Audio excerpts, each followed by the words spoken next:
Hi, this is Sandhya Mendonca, and you're listening to my podcast, Spotlight with Sandhya. Writers, scientists, artists, business leaders, politicians, you will find them and many other engaging people right here talking about what they do and how it impacts the world. Elections to the Karnataka Legislative Assembly are around the corner, and adding to the heat of summer in my hometown, there's a buzz of political activity. And I have caught the election fever too. Old habits die hard, I suppose, and I'm feeling nostalgic about my days as a reporter. Today's guest on the podcast is Brijesh Kalappa. He was a national spokesperson for the Congress Party and is now contesting the elections from the Chickpet constituency on a ticket from the Aam Aadmi Party. That's quite a turnaround for you, Brijesh Kalappa.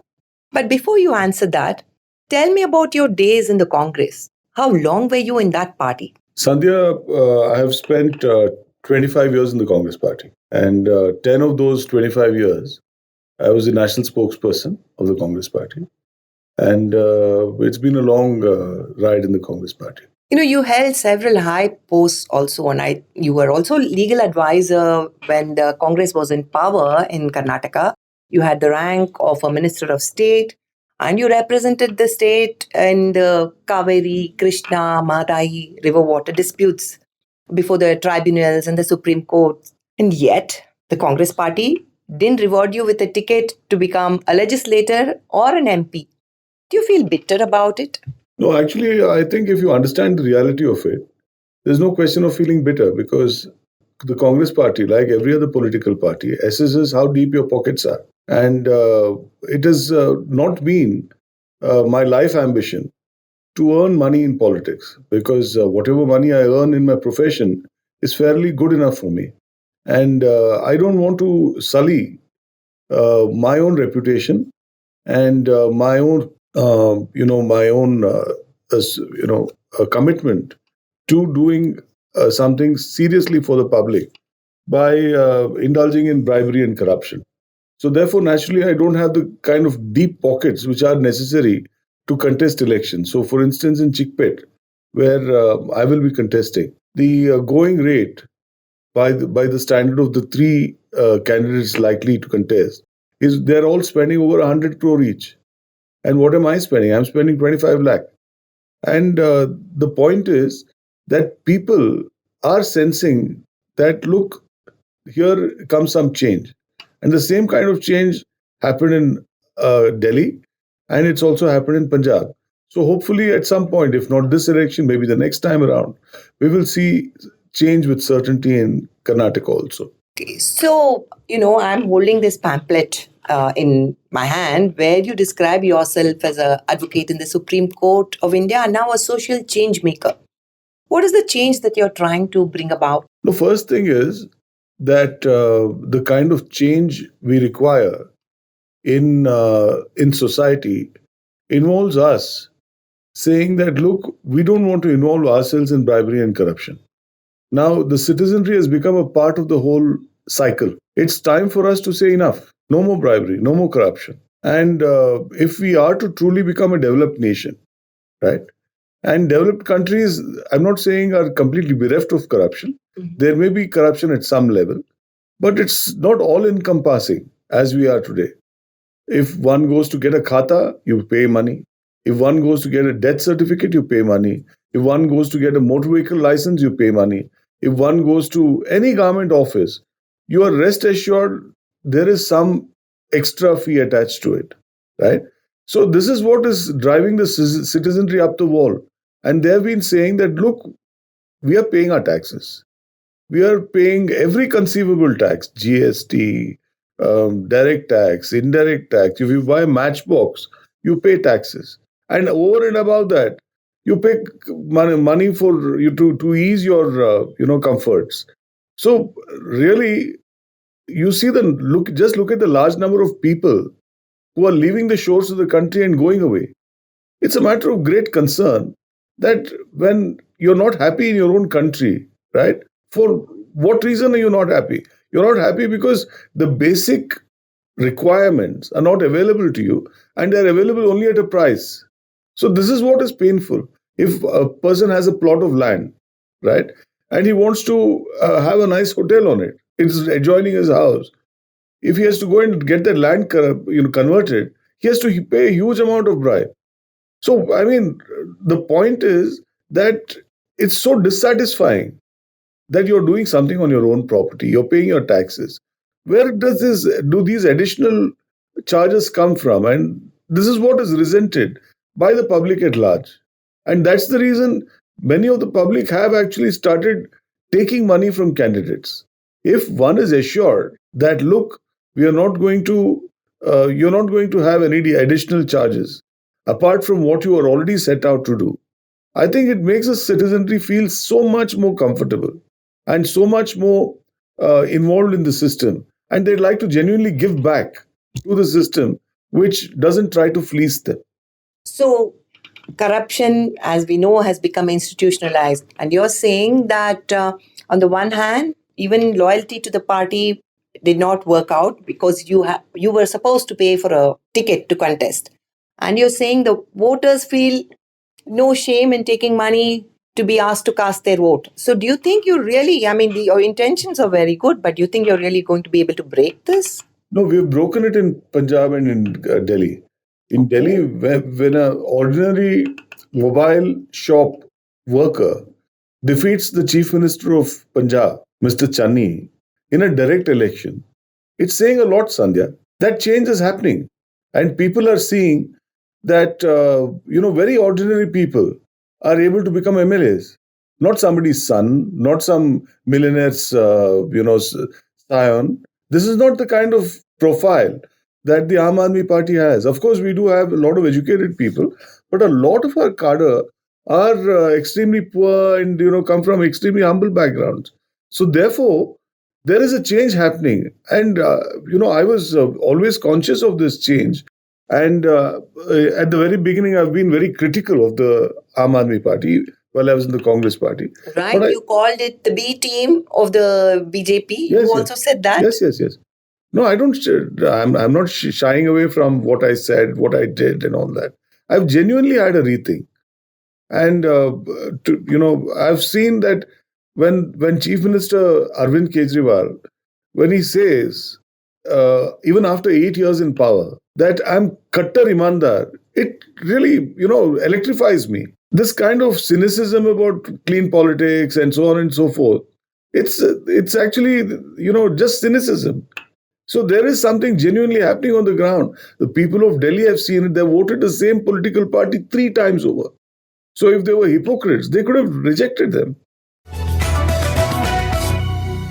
Okay, but there has been some controversies that the AAP government in Delhi has become mired in. Do you think it's going to affect your chances here? No, in fact, it's on the contrary. Because when Mr. Satyendra Jain was being arrested, and this was prior to the Punjab elections, the people of Punjab gave a huge mandate to the AAP, right? And naturally, the BJP was very angry and then arrested Satyendra Jain. Just prior to the MCD elections, it was clear that Manish Sisodia was going to be arrested, right? And they kept stalling the arrest, hoping that the Aam Aadmi Party, which had, despite having trounced the Bharatiya Janata Party in a straight contest in MCD, which the Congress Party had not been able to do. You must remember that the BJP is very, very, very well entrenched in the MCD because, those people after partition came and settled down in Delhi. So they were very angry with, the Muslims and the partition, the whole process. So therefore, you will find that the BJP had very deep roots in Delhi.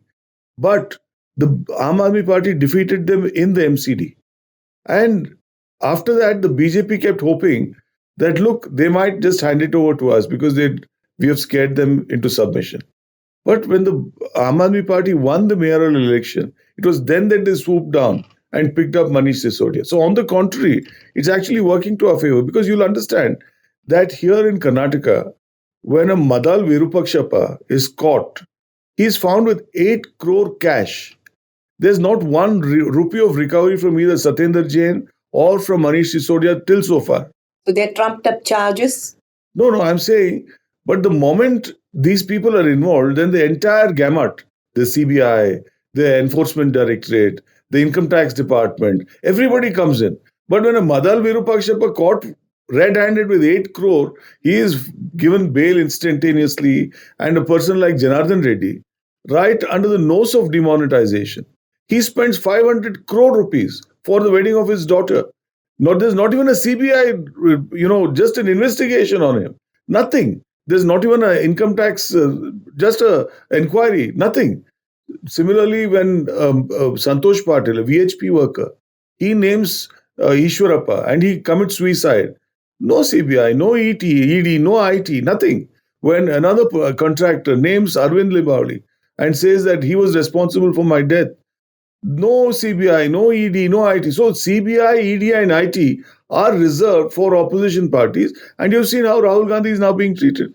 So, what do you have to say about the courts getting into it? One, I don't say it's condonable. The organs of the government, like the CBI and all the other investigative agencies, are anyway, we all know that they're controlled by the government. What about the courts that are refusing bail or giving bail as per their own wishes, not going by the merits of the case? What do you have to say, especially since you're a lawyer? See, there are certain states which are the Wild West still, because I've been in the Supreme Court, as you know. I've spent 20 years in the Supreme Court. And we know that there are certain states in India which are really the Wild West. And you'll find that in the case of Teni, the legislator who raped a girl, then killed her father, killed her mother, killed a lawyer, right? And is still at large. He's enjoying life while that girl is now dead, right? There is another ex-union minister by the name of Chinmayanand. He actually molested a girl, got her to, massage him every day and so on and so forth. So when she complained, she, in a few days, had to succumb and just withdraw the complaint, right? So there are certain states which are the Wild West. And one of those states is Gujarat state. So you'll find an IPS officer of the caliber of Sanjeev Bhatt, who has been speaking continuously against the regime, suddenly picked up because 22 years ago, he had apparently put somebody in jail. That person has now resurfaced 22 years ago. The prosecution finds all the material mysteriously, and instantly, in a matter of just a couple of days, he is in jail. There is yet another IAS officer by the name of Pradeep Sharma, right, who made an allegation that, Mr. Modi had a relationship with some lady and so on and so forth. And that lady actually belonged to Bangalore. Now, that IAS officer has been in jail now. Even the prosecution has forgotten why he is in jail, what the charges are, and so on and so forth. So there are certain states which are the Wild West, right? And the state in which Mr. Rahul Gandhi has been handed out a conviction is clearly the Wild West, because one can't believe otherwise that you're making a political speech, and that political speech is held to be defamatory against a certain community, and a political leader is put behind bars and loses his membership of the parliament. It's atrocious, because the kind of speeches Mr. Modi has made, calling Mrs. Gandhi a Jersey cow, calling her son a calf. These are all very fresh in our minds. So there is a defamation law applicable only to members of one political party. That's the question which, ring large. Or calling somebody a 50 crore girlfriend. Are these very nice things to say about people? So this kind of thing has been going on. And ultimately, you must understand, Sandhya, that there is an end to everything. So how is it going to end? Well, I don't know. I'm not a soothsayer or a prophet to tell you how it's going to end. But there is bound to be an end. Whenever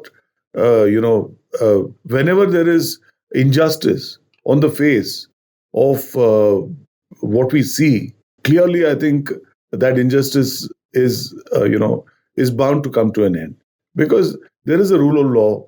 There is, what we call the divine spirit, the divine spark, and so on and so forth. Although I'm not a believer, I'm saying all this, that, there is an end to all kinds of injustice and all kinds of, these kind of excesses. So you do still feel a spark of sympathy for Rahul Gandhi, though you left his party? No, I've never said anything against Rahul Gandhi or Mrs. Gandhi. In fact, one of the reasons that I accepted the philosophy of the Aam Aadmi Party was because Kejriwal himself has never said anything against Mrs. Gandhi or Rahul Gandhi. He has always spoken about them in the most respectful tenor. And as far as Mrs. Gandhi is concerned, personally, I've seen her at very close quarters. She's a highly dignified, very sensible, and very decent woman. So what is there to dislike about Mrs. Gandhi? Of course, there are certain people in Karnataka state whom I've had some reservations about, but I don't think, as far as Mrs. Gandhi or Rahul Gandhi are concerned, I'm not in a position to say that they're bad people. All right. Now, this is a question that I'm sure you asked yourself, You were a familiar face representing the Congress party on national TV channels, and now you're going around asking votes from the Aap platform.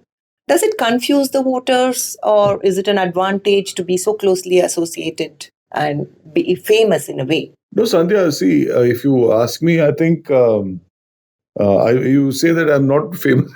You are famous, but so with the Congress, and you're so closely associated. I mean, you were the spokesperson. I think one saw you 3 times a day. Yeah. You were one of the talking heads. Yeah. And now you are out there, but you're representing another party. So does it confuse the voters? So it's like this.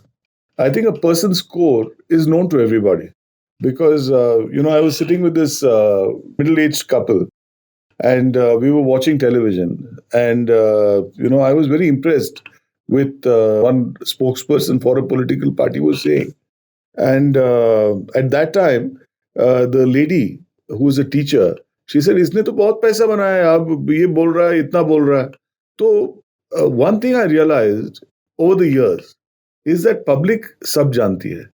Public knows everything about you. If I've earned like 2,000 crore, kept it under my mattress, and today I'm coming and preaching high honesty, public is going to reject me. The public knows everything about everybody. Kaun kitne pani mein laga hai? Everybody knows that.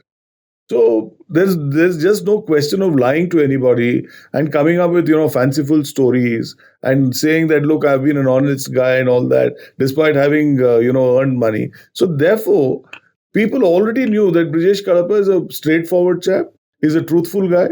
1. And 3, he's above nobody from either BJP, Congress, or JDS could ever say that he's made money from political means. So therefore, my innards were very well known to everybody. That what is this person all about?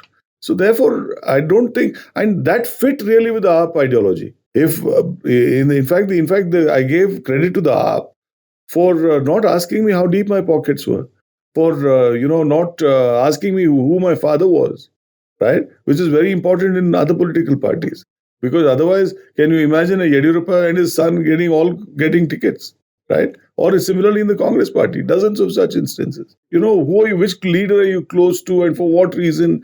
Is there some vested interest with some leader? Are you carrying bags for him? So on and so forth. So as far as I'm concerned, I've been free of any even gossip regarding that. So therefore, I feel that as far as my personal reputation is concerned, I think it remains unsullied. So undoubtedly, Brijesh, joining the AAP is a boost to the party in this state. I think it's been rather somnolent here.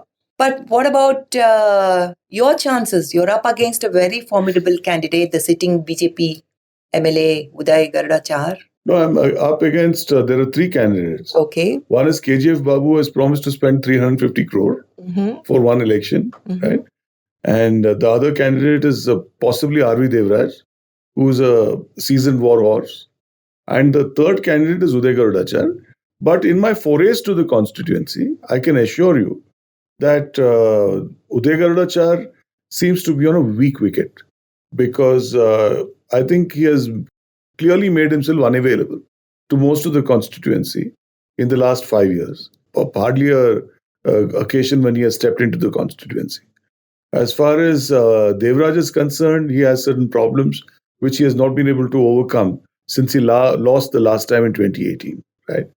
And as far as KGF Babu is concerned, he lost an election to the Legislative Council, which was, I think, the easiest to win. So he's given to shooting himself in the foot, right? So I think as far as my chances are concerned, just an instance I will give you that every Sunday, I usually go to the west gate of Lalbagh and try to meet the voters there. So the BJP immediately showed up. They brought their LEDs and then they were ready, So that means that we are actually giving a run for their money, right? And I have a feeling somewhere that, people are looking for change and they're looking for change very meaningfully, right? So I'm not sure if Chickpet will be one of those constituencies, but AAP will definitely open its account in Karnataka. And as always, one election they say, like, first election is to lose, second election is to get somebody else to lose, and third election is for us to win. So I think this is the election when we are getting somebody or the other to lose. And the next election, that is 28, will definitely be in Vidhan Sabha. By my reading, and other political pundits I've been talking to, you should get at least 30,000 of the 2 lakh votes from your constituency for the party to sustain. Do you think you'll be able to hack that? To be very frank, the opposition, that is the BJP and the Congress and the others, are giving us about 20 to 25,000 as it is. They're giving it away to you. Okay. They're saying so. Seeding. This is what they're saying, that Brijesh Kalappa will take about 25,000 votes. Okay. Right?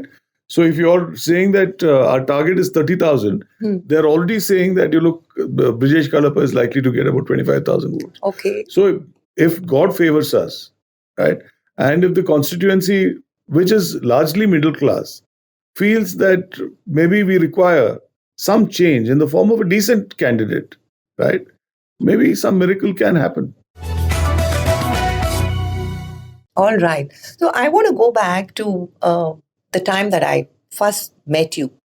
That was the time when I was on a sabbatical from journalism and you were in journalism. So why did you have this very brief flirtation with journalism and then you went to law? No, I like to do a lot of things, Sandhya. As you know, I'm a foodie and I like to watch films. And in fact, I got my wife to produce a film, Kannada film. So I like to do a number of things because life is all about experiencing all kinds of things, right? And I think it's very important that you have to have a first-hand grasp of everything. And you can't say that, look, I'm above this or I'm above that. Everybody, in my view, every human being has some extraordinary talent. Every human being, right? So therefore, I'm saying that, look, if you're rich or if you're poor, doesn't matter. Everybody, maybe the poorest of people, is an extraordinary artist or has great culinary skills. So I'm really interested in experiencing everything possible, right? So therefore, I was a journalist. I enjoyed my stint as a journalist. In fact, I still have a number of journalists as my very dear friends. So including you and of course, Alan and so on and so forth. So I think I really like to experience everything. I like to talk to people. I like to understand genuinely. I like to understand the issues. And my greatest strength, according to me, is problem solving. So if there are problems somebody has, I try to grapple with it and I try to come with a solution, right? Whether in court, whether outside, whether in politics, whether in public policy. I like to grapple with problems. And the problem of congestion in Chickpet is something which is really tricky. And it was only when I went to Chandni Chowk, when I saw what the AAP government had done in Chandni Chowk, completely decongested, the most congested market ever, which is Chandni Chowk. I thought that, no, this could be replicated in Bangalore. And this must be done in Chickpet. So that's when I talked to our leadership and said, please give me the Chickpet constituency. So we are going to make a phenomenal program where we are going to decongest the whole of Chickpet and, make it, because ultimately you must understand, Sandhya, supposing there is a fire, right? How that fire will spread and it's summertime. So where do the fire engines, fire machines, where engines come? So I think it's very important to think of these basics.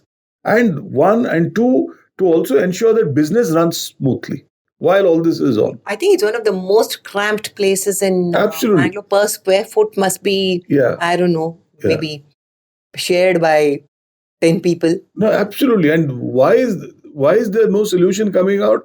Because every politician thinks that this is a business venture for me. So I throw in 100 crore and I collect 1,000 crore.